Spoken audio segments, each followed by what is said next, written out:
Welcome to Geek Aid, the show where three of the world's top most smartest experts educate you on the happenings of the world and answer your gaming and nerd-related questions.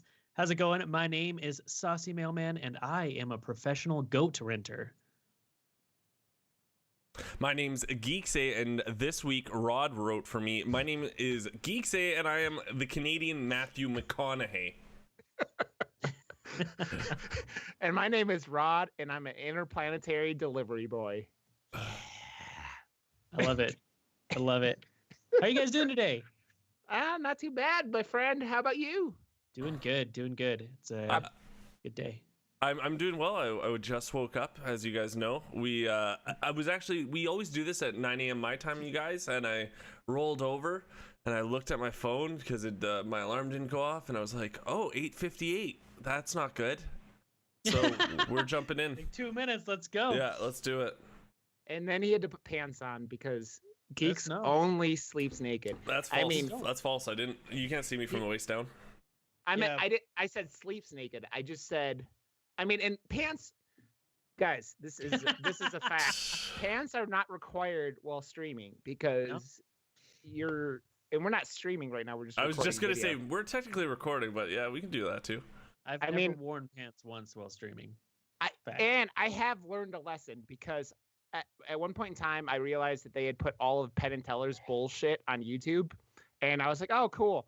And I was like listening to it at the background at work and didn't realize it was the full Penn and Teller bullshit, which means there are tits galore on that show. And so I'm sitting at work and I went back to it at one point and I just see tits bouncing around. I'm like, whoa, this will get you fired real quickly. And I'm like, that's not what is supposed to be happening here. And so, yeah, I kind of had to avoid that at that point. So I didn't realize that you could get away with putting boobs on YouTube, but you can. So I suppose that wish you would have given a spoiler alert before that, because now you gave everyone my new screen name, Tits Galore. So Tits Galore.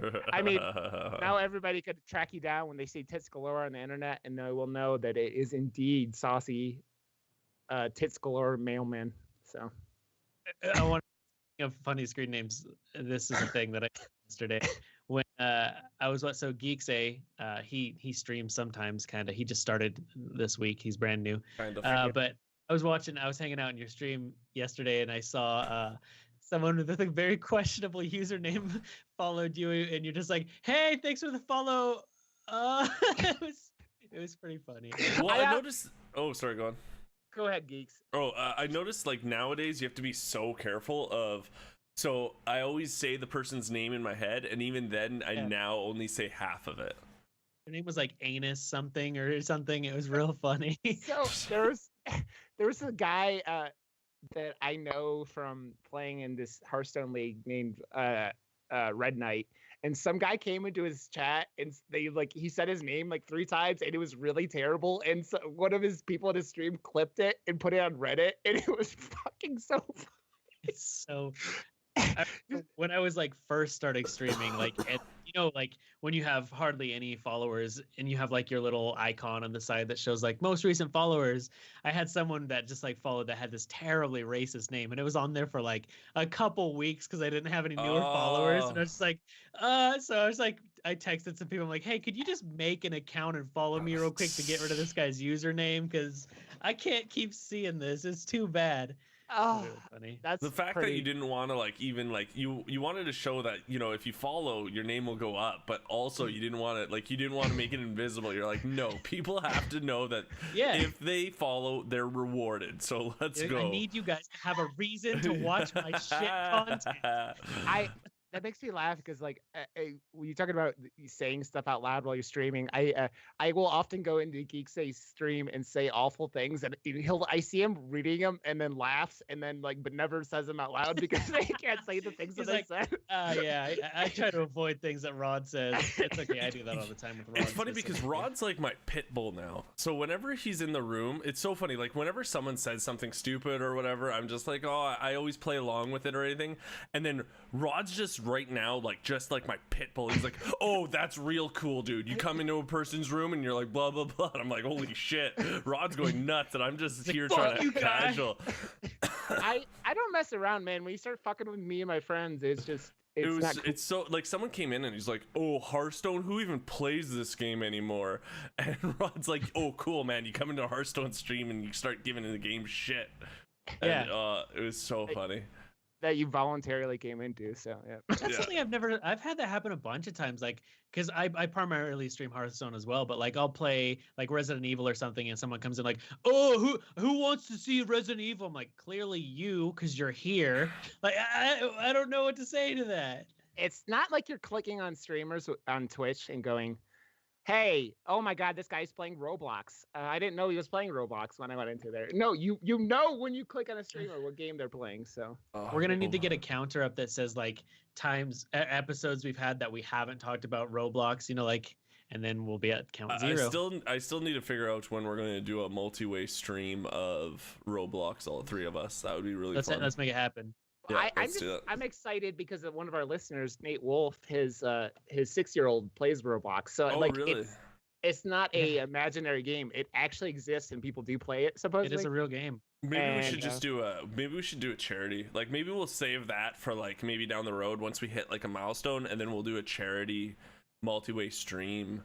And we'll do like an 8-hour Roblox session. Yeah, something like that. That would be pretty funny. I think that would be really cool. I think in every episode it's just gonna be sponsored by Roblox, even though we're not. That was something when I was first starting streaming, like my first year or something. I had this my determination was I wanted to get sponsored by this coconut water company, and so I was just like tweeting at them every day, and like I would put up these fake commercials. Yeah, like I tried real hard. They finally messaged me and we talked, and then I didn't want them to sponsor them anyways, but it was really funny. Why the coconut water? Why? Because I love coconut water. Coconut water. Coconut water is dope, man. I love coconut water. You gotta stay hydrated. I know. Yeah. I wish I did. It's something. No, I just drink coffee. That's one of those things where I wish I liked it because it's probably really good for you and everything, but I hate the taste of it. Oh yeah, you either love it or you think it tastes like salty. It's like tonic water, right? Like I love tonic water. I can drink that on its own, but a lot of people hate it. Tonic water is fucking gross. See, there you go. Yeah, there we go. Hate it. But so last week, this is just a tying into nothing at all. This is gonna just have a dead end. But I've been playing a ton of No Man's Sky. It has been so much fun. So I just wanted to point that out that, we talked about them coming back and it was going to be good. And it's really freaking fun. So that's I was watching you stream it and it seems like it's an actual game now. Like, I feel like when they promised the world with that game, and we talked about it last week, and it was kind of like what you thought of in your mind when you thought of things like Grand Theft Auto or whatnot, where you're like, oh, I could do whatever I want. And the game wasn't like that. And it's so cool to see how much work and, I've never seen someone who get shit on so badly and still like, I'll prove you wrong, motherfucker. They're like determined. They need like an 80s montage of like releasing the game up to now, like where they're just like, everybody needs a montage and just of them making the game better, and it would be the best video of all time, I tell you. What's the best thing that they added to it, you think? What's like the number one thing that multiplayer? Yeah, that's the thing. Because like before, like you were just by yourself and like couldn't do anything, but now like Gabe and we played for like 6 hours last night, just like going around and doing stuff together, and just having someone else to play with and explore space and kill space monsters and name things, offensive things together is real fun. I couldn't stop laughing because Gabe was like bullying you, and when you guys were playing this game, I know he's a space bully. He was like, hey fucker, I'm leaving now, bye. I know, he just left me alone on the planet. He's like, I'm out, I got my shit prepared, fuck you. Thanks, dude. This is great. I guess I'll just sit here mining sodium, whatever. Mining sodium. We'll do another charity stream. We'll do 3-way No Man's Sky, and we'll name Doritos Planet. I am an interplanetary delivery boy, so I'm gonna have to go from planet to planet anyways and deliver things. Yep. So. Well, we have a lot to talk about this week. It's gonna be a content-packed day. Or we just won't. I don't know. You guys want to talk about some news? Yes. Let's talk about some news. Who wants to make the fake news sounder this week? Beep, beep, beep, beep, beep, beep, beep, beep, beep, beep, beep, beep, beep. Guys? All right. What do you guys want to talk about first? let's talk about this Magic card. Okay. So, I've talked about before, not around here, but like I played Magic when I was a kid, but I didn't know what the hell I was doing, and I liked it, and then I realized that, I didn't know when I started playing with my friends that like cards rotated and stuff like that, but back then there was a mythical card called Black Lotus, and this is like 20 years ago at this point, 20 plus years ago at this point, actually. And like Black Lotuses back then were selling for like $600 or something insane. So recently, a Black Lotus from the original release of Magic the Gathering sold this week online on an online auction site, eBay, for $87,672. Holy fuck. Yeah. This card that's almost 110,000 Canadian, by the way. I mean, that was some quick math. Yeah, I ballpark. It's funny because this card, there's never been a card in any card game that has like held this kind of like power and kind of like, it's like a mythical creature at this point, right? It's a fucking Yeti. It's a Chupacabra. It is something that people like, I once saw a Black Lotus in the wild, but it doesn't happen. And so you're selling a fucking Magic card for $87,000. I don't understand what kind of money you have. This is gonna be a reoccurring theme, I think, throughout this episode, because we're gonna talk about the why I'm broke this week. But this is just, I think it's insanity. How do you do this? How do you spend $87,000 on a single Magic card? So the card itself, so you can get the regular Black Lotuses. Is it Lotusy? Lotusy? I think it's Lotus. Lotus. So you can buy, Black Lotus itself, the card, you can get them for around like 10,000. Still an insane amount. Bargain. Still, that's a bargain. Still ridiculous. But like you can get playable ones that you can play in tournaments. Well, there's not a lot of tournaments that play this card, but for about 10 grand or so. So the reason I've seen them, they've sold for around, I think like 100,000 and stuff. But the reason this guy sold for so much is just the quality of it. So it's rated by this is Beckett. So they're a company that rates cards based on like the quality, how good it is, blah, blah, blah. But it was rated at a 9.5 out of 10, which is Gem Mint. So it's just like, there aren't that many of them. There's only maybe a handful of Lotus in the world that are like that well maintained. So it is, I mean, it'll hold its value. So you see is what happened. It was opened. So I've noticed there's a thing with Magic where people just store boxes of fucking ancient Magic cards, right?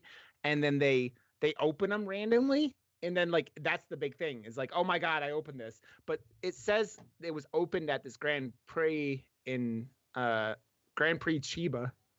Yeah. So that means that like they were opening boxes of like 30-year-old Magic cards and yeah. So the thing is, there's a really big YouTube site that does this, where they somehow they find alpha sets or something, and they'll open them on YouTube. Like they'll make a video of them opening it, and it's huge. They get so many views, it's ridiculous. And what I like about this is the rating system. Like they do it for comic books also, and if you guys don't know, they do it for video game boxes. So if you have a video game and stuff, you can send it in and they'll rate that, like they'll put like it's a 9.0 Zelda original. And I really like that they do this for everything now. They kind of give everything a rating system of how nice it is, and it's like there's one company that's like the officials, saying how good it is. Yeah, that's on a scale of 1 to 10. Geeks Aid is a mint condition Geeks Aid. He's slightly dented in his left corner, but it's actually pretty my left good. ear. My left ear has a dent in it. Like an it's 8 right out of 10. Here. There's like a chunk missing out of this one. Yeah, You can't I mean see, it was removed by a rabid Canadian beaver that he ran into in the wild. It was very angry, and Geeks Aid tried to save it, and it bit him, and he lost part of his ear. The real story is actually when I was getting babysat, I fell on the corner of a table, and it actually took a chunk out of my ear. No, it was Thanks a for beaver, bringing up. guys. Thanks for bringing up memories. What I wanted to know, guys, what I really liked about the story was collectibles. Like, do you guys have anything? Like, what do you think's the most rare collectible you have? Do you guys have anything that's kind of rare? Nope. I have. Oh, so my brother and I back in like I was in like middle school started like when maybe it was high school. It was like right around the time the new Star Wars movies came out. And like the episode 1 kind of stuff, we were like, oh, we're gonna collect Star Wars figures and like make a bajillion dollars. So we have like a box of probably 150, 200 Star Wars figures somewhere. Wow. And I don't know where my brother has them, but like we had a whole bunch of them, and we would go to Target and just try to collect them and stuff like that. But none of them are worth more than $3.12. So Don't lie, Rod. So the last time I was at Rod's house, he showed me his prized possession. He doesn't like to talk about this because he's afraid someone might break into his house and steal it. But he has a pristine collection of Pogs. I do. You guys remember Pogs? Yeah. And he just full box of them, like, and they're all individually like vacuum sealed. He has them all like in binders. It's really impressive. So he loves his Pogs. I have actually an extra collection of them, and then I throw them on the ground and I go Pog Champ, and then I go. And you make the face, yeah. I make the Pog Champ face. I mean, I don't have a lot of like collectibles other than I do have a lot of Magic cards. Yeah. Geeks Aid, he's seen or not. Rod, he came last time he was at my house. I was sorting and doing stuff with my cards, but I have a lot of Magic cards. Some fairly expensive, some cheap, but those are like my collectibles per se. Nice. We know about your Joker figure. Nope, it's not my Joker. It's my 1989 original Batman. Thank you very much. That's my prized possession. I think I have it over there. But yeah, it's like it's from the movie. It's the original one, and it has sentimental value to me. And I have this USB desk fan. That's pretty impressive. Wow, that's cute. He got that off of Best Buy for $7.84. Yeah, I'm hoping the value is going to go up. You being a big Magic player and being a Magic player back in the day too, have you ever seen a Black Lotus in the wild? Yeah. You have? Oh, you're so nonchalant. I'm talking about someone playing it. I'm not talking about it being at a store. No, I've played with many Power 9. So I had a really good friend. He doesn't live here anymore. Okay, can you explain what the fuck you're talking about, Power 9? Yeah, dude? so Power 9's like the 9 most. They're like the holy grail of Magic cards, if you will. So they're like it includes Black Lotus, all of the what they're called the Moxen. So they're all like, the artifacts that like they're 0 cost. They tap for mana. Is this like the 9 wonders of the world? Like but like with Magic cards? Yeah, they're all multiple thousands of dollars. Jesus. So he has two full sets of them all, my buddy, and we'd play cards at his house, and that's he's insane. got a big collection. I heard somebody you're the one. I mean, you're the one who said you sold off part of your Magic collection to buy a house. Yep. That's a true thing I did. I sold off my legacy decks to buy the house. That's just so smart though, right? Like you're like, what's gonna go up in value? A house or my Magic cards more? And guess what? It's probably a house. Yeah, we had we were living in an apartment. It flooded, and we needed somewhere to move, so we sold some Magic cards to put the down payment on my mortgage. That's so crazy. And if you guys have bought a house, you know what a down payment costs. It's a lot of money. Okay. So. Speaking of collection. Is there anything else that you have, Geeks? No, I wanted you kind of answered your Batman figure, but like what else? Do you have anything else? My Batman figures pretty much my big prized possession. I do have a couple of rare comics. Like I am a comic collector, so I do have a couple of rare comics. They're not in the thousands. They're definitely a couple in the hundreds for sure. That I really do prize. But nothing super crazy. Nothing crazy at that. But I've got a couple of good comics, and I can't even tell you off the top of my head. I'm actually thinking of selling all my comics, so I'm in the process. Because what's the point? They're just gathering dust, and they're there, and they're worth money, right? So why not get money for them? I love comics. I used to be so into comics. I just love art. I tried to be into comics multiple times. Like I got my first real big boy job, and I was like, oh, I'm gonna get comics, and I was like, I'm gonna dive in and like collect them. And this is right around the time the World War Hulk the miniseries was out, and it was like it was basically kind of like the Hulk movie, the Thor movie that just came out, but it was like they sent Hulk to a planet because they were worried he was going to screw everything up, and then he comes back and he's pissed off and he's fucking shit up. But and I was like, oh yeah, I'm going to do this. And then I realized for the first time for these events, it's like literally every week is like 6, 7, 8 comics, and you're sitting there going, I can't spend $30 a week on comics. And then so I bought a bunch of them, and well, I mean, so many of them are like these like random like, oh yeah, this character that I don't give a fuck about is doing this thing that is connected to the story, and like you have to read them all or you miss the storyline, like parts of the storyline. And I'm like, fuck this, and I gave up. So that was my attempt of trying to collect comics. But collections take up a lot of space too. Yeah. Like right behind my green screen, I have a stack of boxes of cards that I've been going through, and it's just like it's a lot of work and time. When you get like become a full grown adult like us, you sitting there going, I don't have. I mean, you're like a 3/4 size adult. Like you're like a miniature of a human being, Saucy. You're like close, but not there. But it's like you just sit there and you're like, I can't keep this stuff. Like I don't have enough space, and like you have like real world things you need to keep in your house, right? And like Geeks Aid. Yeah, like I mean, he's like actually wanted by the Canadian government, and so we have to by selling off his comics. Yep. Yeah, I need that bail money, bro. I need that Yeah. bail money, brah. Yeah. He's actually living in the cabinet under the stairs like Harry Potter. He's like Canadian Harry Potter. Here's your gruel for today, and then he just spits Right? at me. He just spits at me. That's my gruel. So Like, eat it. So speaking of spending way too much money on things, I want to talk about this. So Valve is now letting Dutch players preview what's inside of Dota 2 loot boxes before they buy them.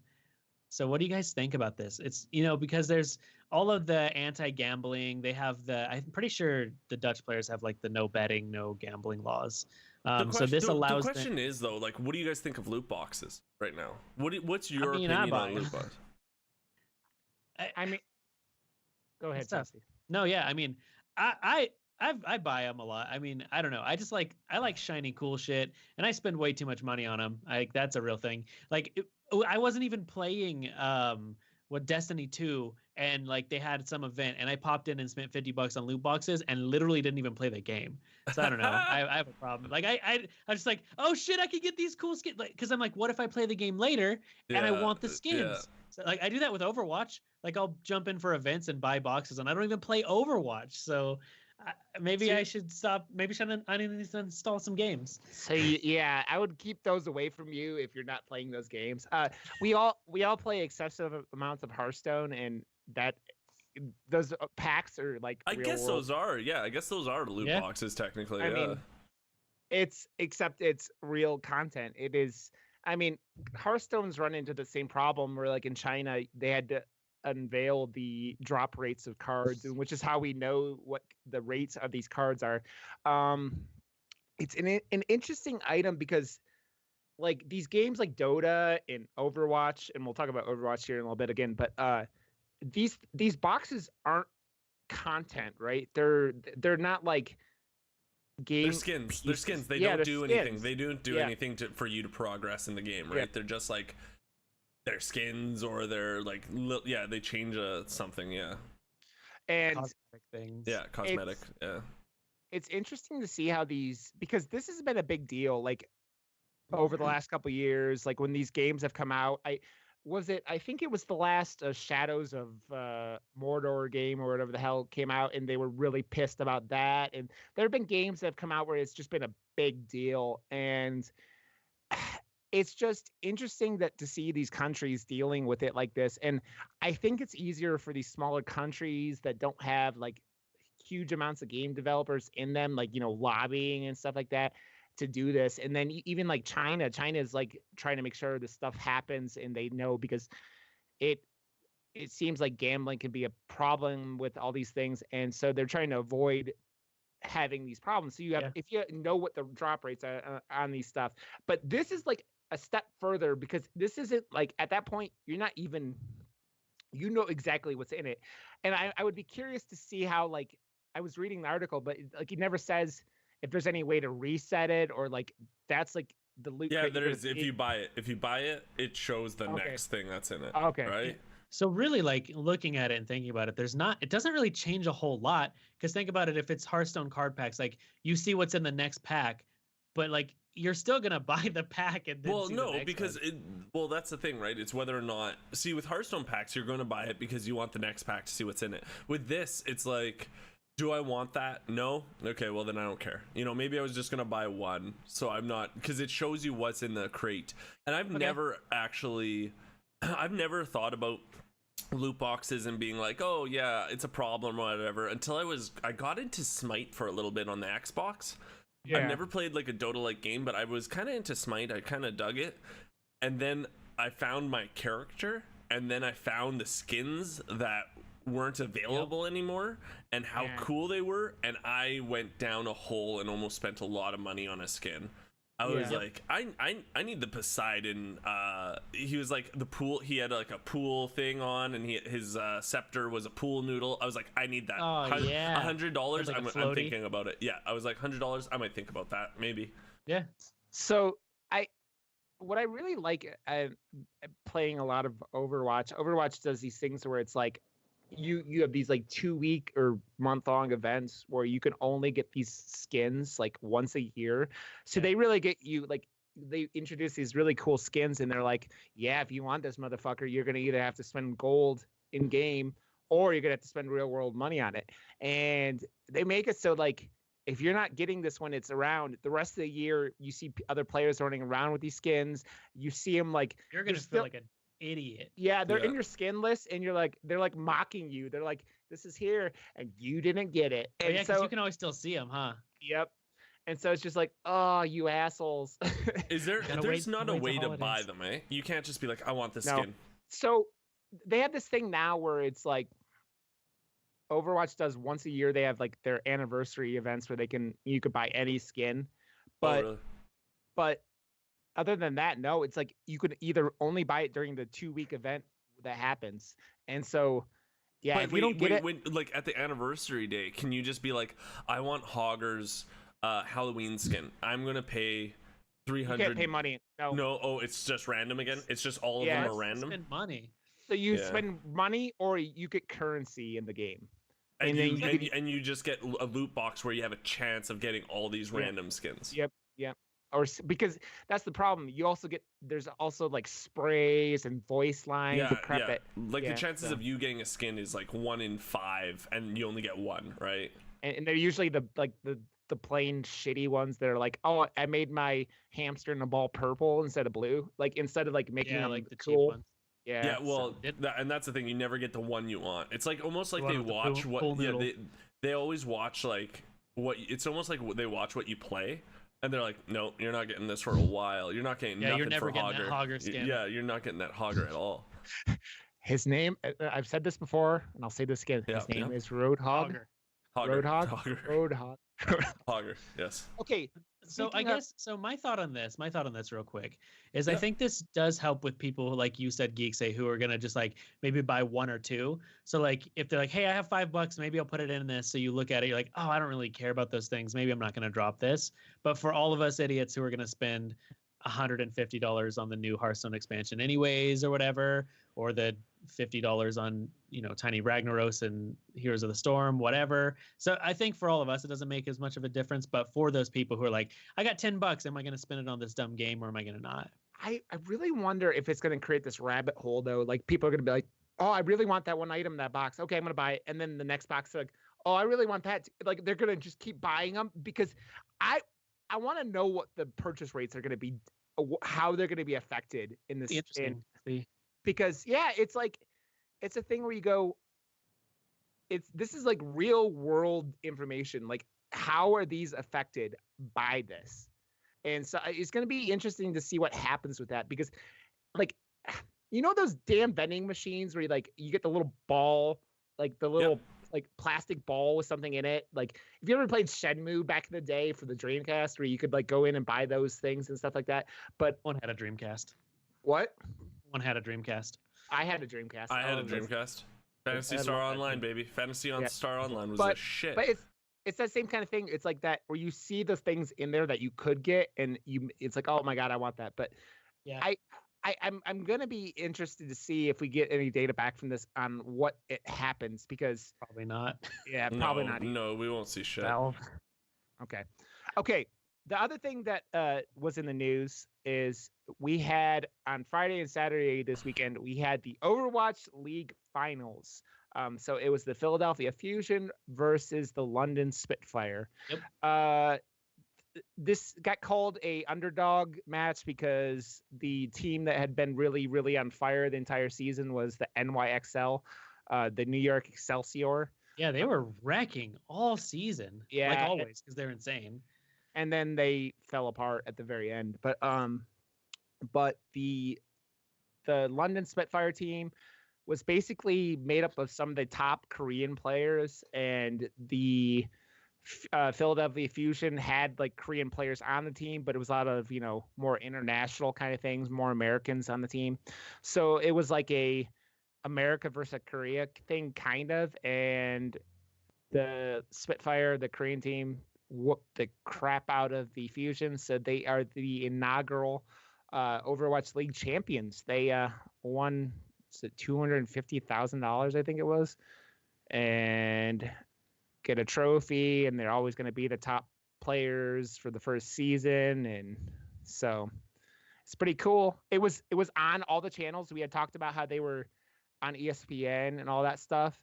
And you were saying, Geeks Aid, that Serena Williams tweeted out about them waiting, which is dope. She tweeted a picture of the winners, and I was my boy Black Snap was retweeted it and said, you guys have no idea how huge this is, because I think people don't realize how big that is, that's in the mainstream kind of pulp culture of some, like Serena Williams is a big figure in sports and in the mainstream pop culture, I think, still.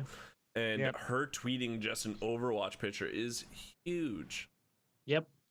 It's crazy that it's it's affecting a lot of people, because people who had no idea what this was are seeing it on ESPN and seeing it on like big time things. I had a friend who was like, oh, I really wanted to watch the Overwatch League finals, but we were going out to dinner, and he went out to a bar, and guess what was on at the bar? The Overwatch League. So you're like, I had the same situation with a friend. Yeah, exactly. This is on in my sports bar. This is amazing. Yeah, it doesn't seem like a lot, but man, for people who play video games and like esports, this is a big thing, man. It's a real big deal. So, I mean, we would always joke about it, like when I used to play like a lot of like StarCraft, and I'm like, man, it'd be so cool if I just like went to the local bar and there's just StarCraft games playing, and like it's cool to see that kind of thing like finally happen. Yeah, the Spitfire impressed me a lot early in the season, and then they kind of were just like a top tier team, but they weren't the best team in the league. But they caught back on fire at the perfect time, and it was really, they kind of just stomped all over the Fusion. Yeah. So who sponsors them? Like, because every team's associated with what, an NBA team, is it? No, is that they're what just it is? cities. They're just cities. I thought it was they were associated with a real life. Usually, No. like owners of other franchise teams. I thought. So no, that's probably why you thought that. So a lot of the owners own professional sports teams too, because it costs fucking $20 million to get in on it. Like the owner of one of the LA teams, I think it's the Gladiators, is the guy who owns the Broncos and stuff like that here in Denver. The Boston team is owned by Robert Kraft, the owner of the New England Patriots. So it's big things, and I mean, you just had to have a lot of money to be able to do this. So like the sports owners obviously have a lot of money. So yeah. Spitfire is owned by the CEO of Cloud9. Oh wow. Jack, I don't know how to say his name. Jack Eteni. In Cloud9, they are they're like almost like Oscar Mayer, right? They're a grocery brand. Yeah. Okay.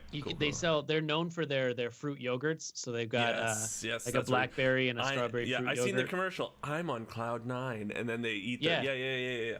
Yeah, no, that they're real good. They're real big. They're getting big in their yogurt. Getting huge in the yogurt. And it was They so call it the Overwatch League finals. It was $1 million. Oh, because that was the other ones that were like a quarter. Holy crap, man! And so how yeah, much of that do you think they're gonna spend on loot boxes? I don't think, For me, it's gonna be half. well, the best part about so like they split it with the team, right? And so the Spitfire started the season with 12 people, and then they were like, "Oh no, fuck you guys!" And they ended up with the league's smallest roster of 7 players. And so they got the biggest amount of profit because they're like, and it's funny because there's a player named Profit on the Spitfire. Do you think they're allowed skins, or do they have to play with the normal? They have to skins? play. They have jerseys. Yeah, they have the skins. skins are for their teams. So that's a big. Gotcha. So this is another thing that's kind of interesting. Like you can buy your team's jerseys, so that, right? Everyone has the teams they like in Overwatch. It kind of goes back to the loot crates, but like it's like $5 for one skin for one player on the team you like. But if you watch Overwatch League on Twitch, you get coins that you could use to buy these.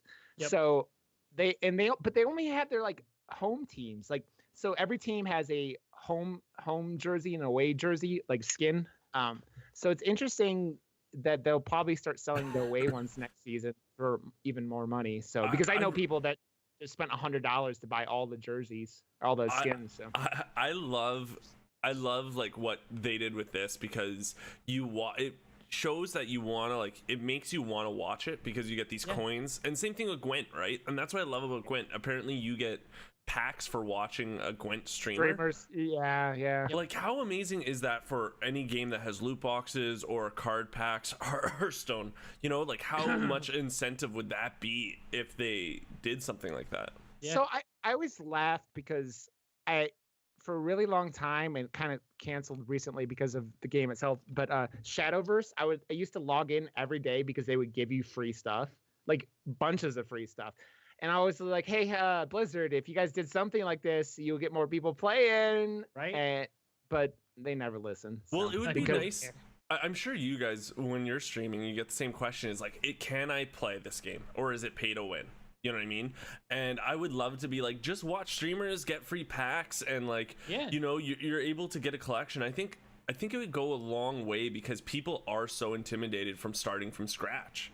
Yeah, I mean, I started playing almost 4 years ago now at this point, and it's like even then back then it was kind of intimidating because there were a couple sets out and everything. So if they get the stuff where people are motivated to play or watch it, like it makes the world easier for you to get into it, right? So and it makes us feel better because then more people would watch Hearthstone. You know what I mean? Like that's what it would be. It would be more commitment from the community. Dude, it was so on Twitch last night yesterday during the final matches. It was like I saw over 270,000 people on it, and which is enormous for Twitch. Which is like a regular Ninja stream. You're not wrong. That makes me sad. But yeah, and but I wonder how many what the ratings on ESPN were yesterday. That's that would be interesting. So. Okay, yeah, cool. It's really cool. I like this kind of stuff. So I'm excited to see it. If this was ever going to happen, Blizzard was the company that could do it because they build games that they have some of the most diehard fans in the world, and they're just good at what they do. I mean, there's a reason why Activision spent a load of money a couple years ago to buy them. It was more than a couple years ago, but. Anyways, yeah, it's because Blizzard does what they do, and Activision bought them and just okay, you guys do it. You do you. Yeah, you do you, boo. Yeah. So. Well, I think we should answer some of these questions because we have a lot. Let's get into questions, you guys. So we So thank you guys so much from the bottom of specifically Geeks Aid's heart. Neither of mine or Rod Johnson's hearts. No, I'm just kidding. Thank you guys so much. They don't work. That's because our hearts don't work. Yeah.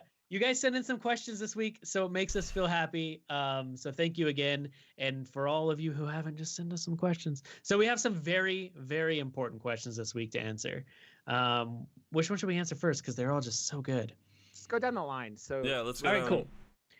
So we have this question here. I'm actually going to start with Nate's. So we got a question in from Nate Wolf, good friend of ours. He's good people. And this is actually, I think it's a pretty important question. Yep. So the gist of it is he says, what are some of the absolute best games you guys have ever played and can recommend, particularly games with great stories? And he says, I'm a very busy person, so I don't have much time to play games anymore. That being said, I still love games, but it has caused me to be stingy with my time, and I only want to play the best games. So what would you recommend? So what automatically comes to my mind when I see this is The Last of Us. I know Nate actually loves The Last of Us, but that's one of those games that just really, really sticks out to me. The game has amazing gameplay. The story is awesome. It's just everything you want in a game. Yeah. Another one that really sticks out to me with this question is Gone Home. And Gone Home is a game that is like, you could beat it in like 5 minutes. Like there's achievements for beating it in like really 60 seconds or something like that. But the game is amazing, and the storytelling method is so dope. And it's a walking simulator. So you're just walking through this house and finding stuff out. But the story is so good that you could, and the way they tell it in such a short amount of time is really, really amazing. I also think of Life is Strange. Life is Strange. Like, I know you love Life is Strange also. Yep. Saucy. And it's probably on like my top 5 favorite games of all time is Life is Strange. It's on there. That and like the first season of The Walking Dead. The first season of The Walking Dead is one of my favorite gaming experiences of all time. And all of these are highly like story dedicated. And that's why I'm playing out because of the question. All those games are just, they focus on something that is super important to me. And I'm like Nate too. We're all getting older and we have less time to play games, and we're all creating content, so we don't have as much time to play games. But all these games are just super high quality and just really, really, they have just really good writing and just are really amazing experiences. Yeah, Life is Strange is definitely on there for me because that game, it's one of those games that's like really affected me like in a good way. Also another good one if you want a good like bang for your buck, Undertale, amazing. Because that game's only like $5 or $10. I've heard a lot of people talk about Undertale, and I've never played it. Everyone's amazing. Like, it's my favorite game. It's my favorite game, easy. Duty Beard, my boy Duty Beard, like loves that game, and he's always hounding me to play it. So my co-host on Tier 5 has his stepson is he's like 13, or he's gonna be 13 soon. He's been obsessed with Undertale for like over a year. Like his last birthday party was an Undertale themed birthday party. Good. Like that's how much this kid loves this game. Which is my next birthday party is going to be Undertale themed, so like it's real good. Yeah, you guys aren't invited. I mean, of course. Undertale's real good. Also, Alien Isolation. That game was great. But is the story in that game amazing? It's real good. Is it? Okay, yeah, awesome. I'm just asking. It's real good. But I think the best game, and we're all probably gonna agree on this, best game that you can like get the most out of for like the what you put into it, Chex Quest. I don't know if you guys I've never even heard of Chex Quest. Oh, it's the best. It was a game that Chex cereal put in their cereal boxes back in like the early 90s. So if you bought Chex cereal, you'd get this game that was basically reskinned Doom, like original Doom. Really? Yes. But for the price of one box of cereal, you could get a full-fledged video game, best game. You shot like little like goo blobs at people. Chex Quest. Is that like appropriate to be talking about? I mean, yeah. The games that come to my mind, well, easily like the number one game of story is Portal 2. I love that game. I don't think it's super long. It's maybe 5 hours, but it's so fun. The whole story about it made me laugh. It was the first game that was like a comedy to me, right? Like they got comedy right with a video game, and I love that. And then there was another game that I'm trying to search right now for the life of me, but I can't find it. It's a really interesting game because it's all recorded footage of real people. Okay. And what you do is you listen to this story, and you're in an interrogation, so they're getting interrogated by you, the police officer, and so you get to like watch this VOD. And then after you watch these VODs, you go and you say, oh, that person said something about this bar. So then you go into your terminal and you search the bar name, and then there's some more videos. Okay, now watch these videos. And then you try to, like, I forget what the game is called, but you just watch all these VODs and you try to pick them apart and figure out the story, because there's like this person's getting interviewed at different days and stuff. It was, man, I wish I knew the name, but yeah. I think that was Pokemon Leaf Green. Oh That man, was. Pokemon was hot. Was it Pokemon Yellow though? No, that that actually reminds me of is Danganronpa. Have you guys know about No. Danganronpa? Yeah, I can't get into it. I've seen it. So I played the first one on Vita, and the game is really, really fun, but like, man, it gets intense. It gets real intense. But you're doing investigations and stuff like that. Oh, but you reminded me of Geeks Aid, of comedy games. So they had the Telltale Borderlands game, which was probably the game I've laughed the most at. Like, that game was generally just super well done, and comedy wise, it was really funny also. So yeah, that game was really. Most of the Telltale games are high quality, but that was one of my favorites ever. Well, too. I heard Walking Dead season 1 was amazing too. So Yeah. I'm not into Telltale games, but Nate, if you're into Telltale games, I heard the first season of Walking Dead's just like this amazing thing. I just couldn't get into it. It's not my style, but what I hear is it's dope. Like, that's why I brought it up. So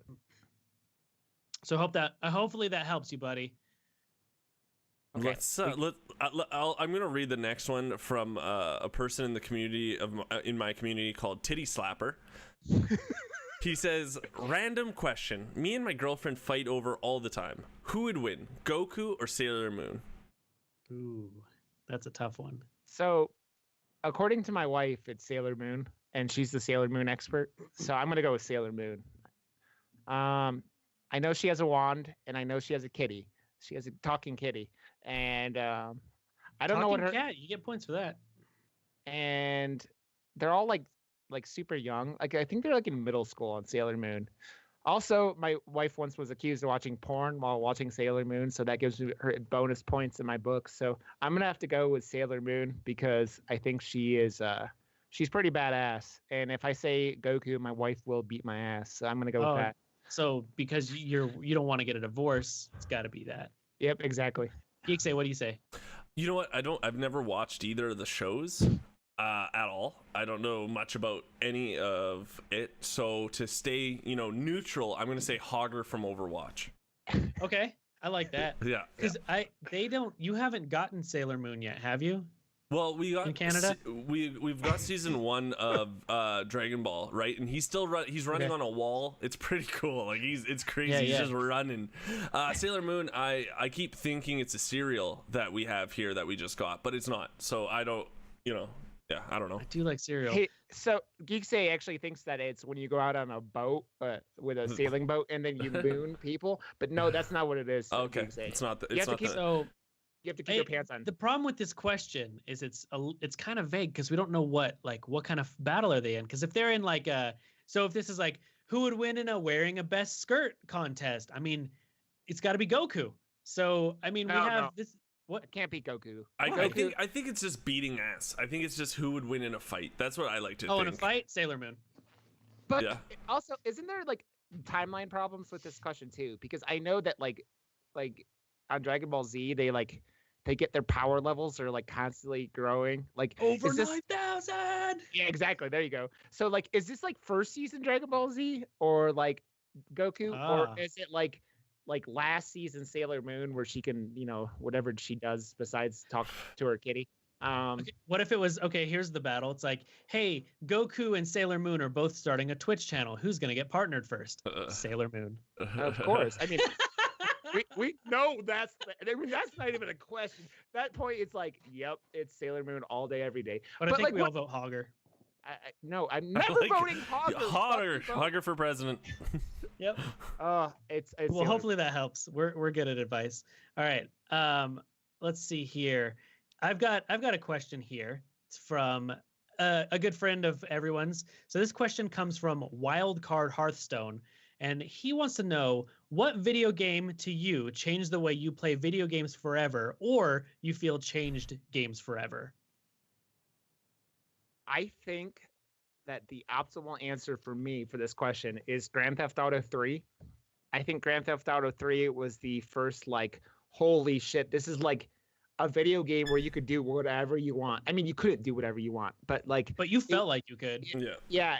And that was like the first time that had ever happened in a video game. That game was like, I remember just going on top of a roof with my friends and just like blowing shit up with a rocket launcher for like, hours. Like you had no, like, it was just sniping people and like, you're not doing anything, but you're just like, oh my God, you could do, it doesn't matter because you could do whatever you wanted. I think that game left a mark on video games that is like impossible to ever like really truly state in a good, like a realistic way how much of an effect it had.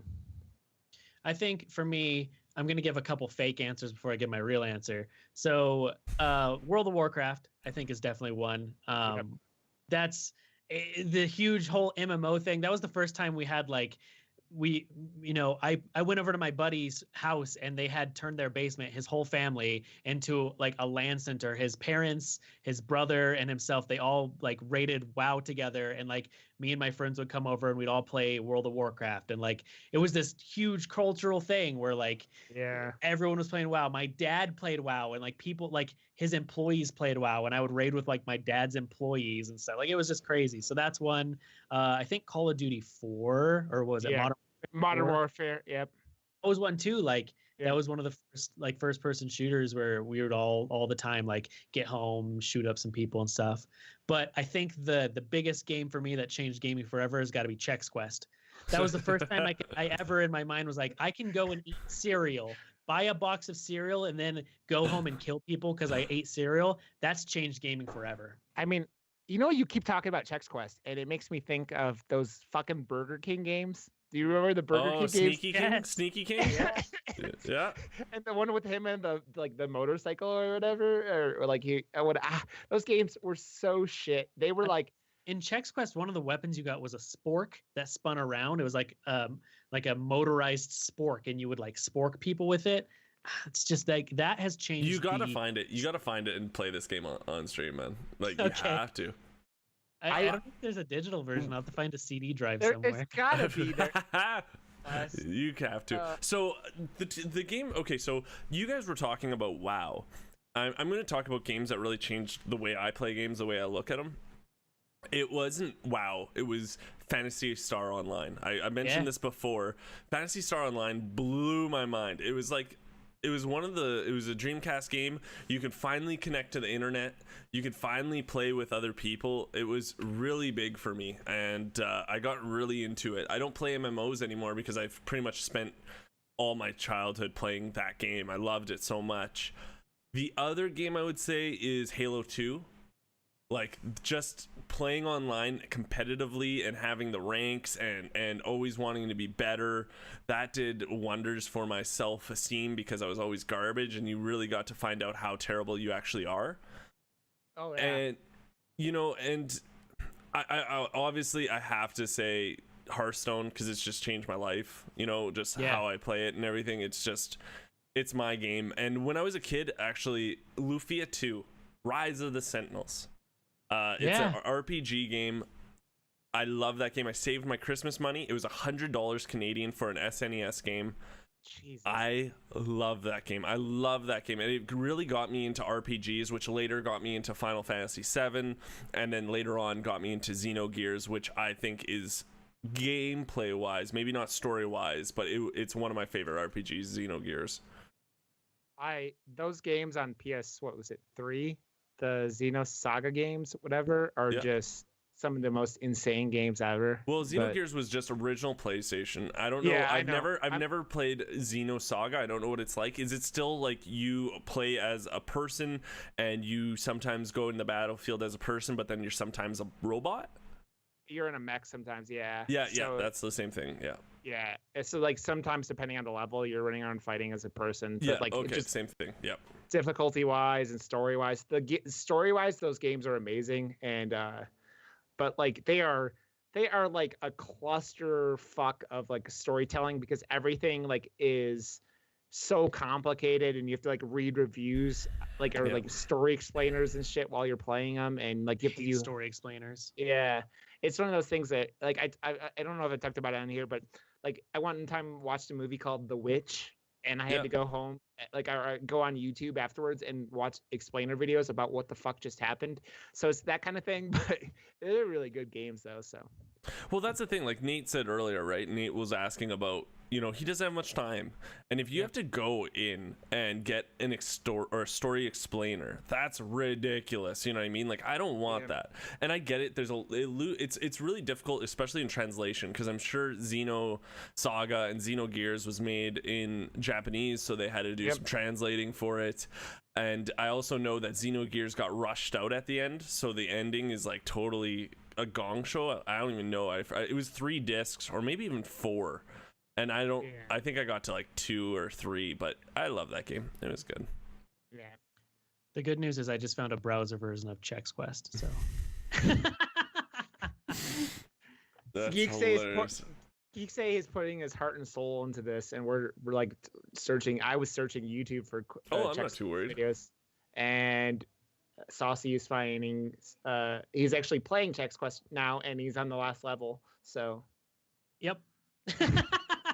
Sweet. It's so funny. Maybe we talk about this at a future episode, like when these products integrate into video games, because it hasn't happened in a while, really. So like this maybe was just an old thing, and I think a lot of it has to do now with just how much that costs to integrate this stuff.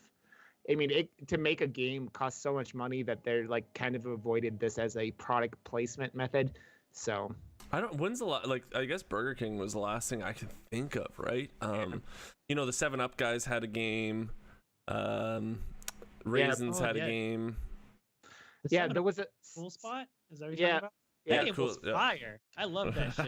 It was a Genesis game, right? Yeah, dude. Cool Spot was dope. Well, you have to think of how much money a company has to put into development of just a game that's of your character, right? Yeah, it's like $340 US. At least $1 million Canadian. So we have one more question. We have one more question, guys. Yep. And it is, how many real life caps does it take to buy a Bethesda game? So I don't know if you guys know, when you play a Fallout, the currency is bottle caps. Yep. So for Fallout 4, what I'm guessing you would need at least 400 bottle caps. Okay. 400 bottle caps is my guess, because I have no reasoning, but because that's so a I lot want to of bottle know, caps. do different types of bottle caps have different currency values? No. No. Oh. It's just bottle caps. Oh, well that changes everything. I think it's 7. What a crappy currency system. They're sharp. There's no way to stack them and make them nice in your pocket. That's a terrible currency. And actually, you guys guessed, and I have something to tell you guys. Actually, someone did do this.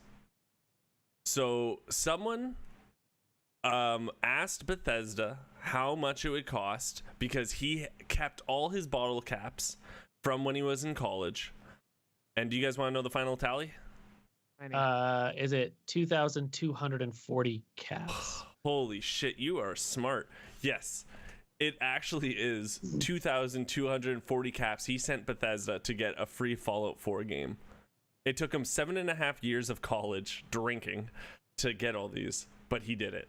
So me and my roommates, my junior and senior year, we collected bottle caps for college drinking, and we ended up gluing them onto a tabletop, like a coffee table. And so it was like a coffee table that was just covered with bottle caps. The problem with this is bottle caps, like don't always get bent the exact way, right? That's a terrible currency. Yeah, so it is. They're like the table is not very flat, and we put like enamel on top of it. And I think my roommate from college, Kyle, has it still to this day. He probably got rid of it years ago, but that's what it made me think of. So 2,000. So I was like 1/5 I was 1/5 of the price. So I guessed like $12, and it's really like, yeah. Imagine having 2,000 caps that you just kept around just for no reason. That's such a college thing to do. That's such a like. Wait, oh, this is my guest bedroom, but no one can stay there because I collect bottle caps in there. One day the world's gonna end. I played this game. I know how it works. The world's gonna end. I'm gonna need some currency. We all know it's gonna be bottle caps. On a side note, if those motherfuckers ever make me build a settlement again, I'm going to lose my fucking mind. That's just a side note because that shit drove me crazy. I think they renamed the new one Fallout Settlements. I wonder if, or I want to know the story behind why they chose bottle caps. I really do. Because someone was really drunk and they had a bunch of bottle caps on their desk, and they were like, "Oh shit, we need currency." Bottle caps. We need currency. I'm sure they like developers work such long hours, and like I'm sure it might have been a story like that. I could see that. I mean, like, oh shit, we forgot to program a currency, and he's drinking a beer, like contemplating life, and he's like, fuck it, let's use beer bottles. And his friend's like, homie, no one can carry like 3,000 beer bottles. Like, well, fuck, I guess the cap, whatever, let's put it in. We got to ship this off tomorrow. And what makes me laugh about the bottle cap thing, like, how long would you be finding the bottle caps? The real thing, like I don't feel like there are that many bottle caps lying around that you would like have 2,000 bottle caps. Like I wouldn't be shooting people in the head and then taking bottle caps off of them for very long, you know. Well, if it was a currency, you would be. You know what I mean? Like if it was like real money, you'd be like, yeah, give me that caps. You owe me 10 caps, son. Yeah. Right?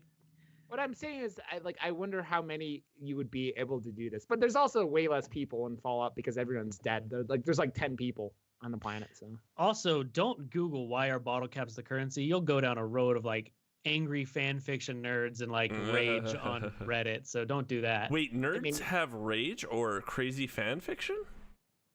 This is why I'm shocked. I didn't know that until just now, and yep. My whole view on the internet has changed completely. Also, guys, if you guys can stop emailing me about Hogger in Overwatch, I know you guys love him, but he's not my favorite character all time. Sorry. I mean, that's because you love Hammond now because he is a hamster in a ball, and one time you put a hamster up your butt. Jesus. Geeks Aid, I have a question for you, not related to hamsters. Yeah. So, if you did collect all the bottle caps in the world, what would you spend it on? Why would you spend all of your caps on it? Why would you be broke? Okay, are we talking post-apocalyptic then? Yeah, no, I'm talking about this week. Okay, so two answers then. One is one of those mech suits from Fallout 4 then, because I want those sick ass mech suits easily. And nowadays, like, I don't know, I think a bottle cap house would be pretty sick. Like, to be like, I bought this cottage summer house with bottle caps. Suck it, nerd. I mean, what about Rod? I know what you would buy. I would buy a R2D2 RC life-size refrigerator. You mother ever! I didn't see where you're going to that. I'm like, Geeks Aid, you are completely fucking missing the point here. I'm trying to get these sneaky segues in here. Yeah. Okay. So that's my other new username. Why we're broke this week is a R2D2 life-size refrigerator. That's also a remote. It's remote controlled. It's RC. And it is $8,118.11. The best part about this is, besides the price, is it looks like it could hold about 6 wobbly pops. Couple of and wobblers. I'm not talking about bottles. I'm talking about cans. Is about all this thing can hold is like 6 cans. It looks like a cooler like put into this R2D2, but it is amazing. And there's a YouTube video of like it rolling around. And it looks like an actual like movie replica R2D2, but with a I mean, that's the dream though, right? A remote control refrigerator. fuck getting up and getting something like when I can just go beep beep and my refrigerator comes to me. You don't even need dogs anymore. Yeah, I was This just is gonna say, amazing. it's like when you train your dog to go get a beer for you, right? You've seen those like stories where it's like I trained him to get pop, and you know it's beer, but that's the next greatest thing is R2D2. You think you're, C3PO. So I at one point a while ago, and it's been over a year now. I had a Great Dane, and we trained him. My wife, we would put a beer or a can in his mouth, and he would take it to the he would take it to my wife, or he would take it to me. And so I had a beer delivery service as a Great Dane, but he was a 120-pound dog at the same time. So this is more like. And the beer always had a weird taste after that, eh? It did. It always tasted like Great Dane saliva, which is all right. It actually is a little extra flavor, but. So yes, I'm broke because I spent $8,118.11 on a R2D2. That's crazy. If people wanted to send questions, Saucy, where would they send them? So for everyone else out there, if you want to send us your questions, because we obviously give the best advice out there possible, you can send your questions to geekaidpodcast@gmail.com, and we will comb through that and pick the best questions and one mediocre question every week, and you won't know which one's yours. So yeah, send us your questions, geekaidpodcast@gmail.com. And also, just thanks for everything, guys. You're amazing. I love you all. Speaking of that, and speaking of this, and I'm going to bring this up, and I don't know if you guys know this. We got a review, and we got a 5-star review. Oh shit. That's the first one, eh? This is the first one, and it is from this individual may have reviewed my iTunes, my Tier 5 podcast also, but I don't know. It's Daja Daya Doka Daka Do. This guy's name is amazing. That's amazing. It's DHDHKDODKCJAJDO. That's literally this guy's username, and I love it. I like it. It's great. The best bad advice you'll ever get from 3 professional gamers. They're certified as hell. And Thank you. Sir, are That's certified nice. as hell. That is awesome. Thank awesome. you. When do we get our professional gamer cards? Like, are we in the union yet, or is it after 3 months of this podcast? I think that we've all been paid to play video games live, so I think we're all professional gamers as it is. I don't. Guys, thank you so much. Yeah, anyone, if you guys think that we don't suck shit, send us those reviews. That helps a lot, because that's how people can find our podcast. Because I mean, we're better than 3 other podcasts out there, I'm sure. At least 3, maybe 2, but at least 3. Yeah. I don't think that math makes sense, but that's okay. Well, who are you guys? Let's get out of here. Okay, I am on Twitter. I am Rod_Johnston, and on Twitch, I am Rod_Johnston.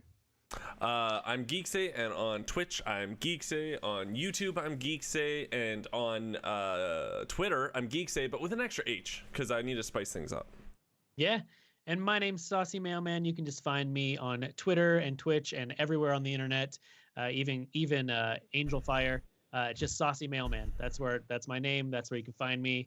And make sure you find us. Give us some likes on Twitter. Talk to us. Hang out. Send us pictures of Chex Quest.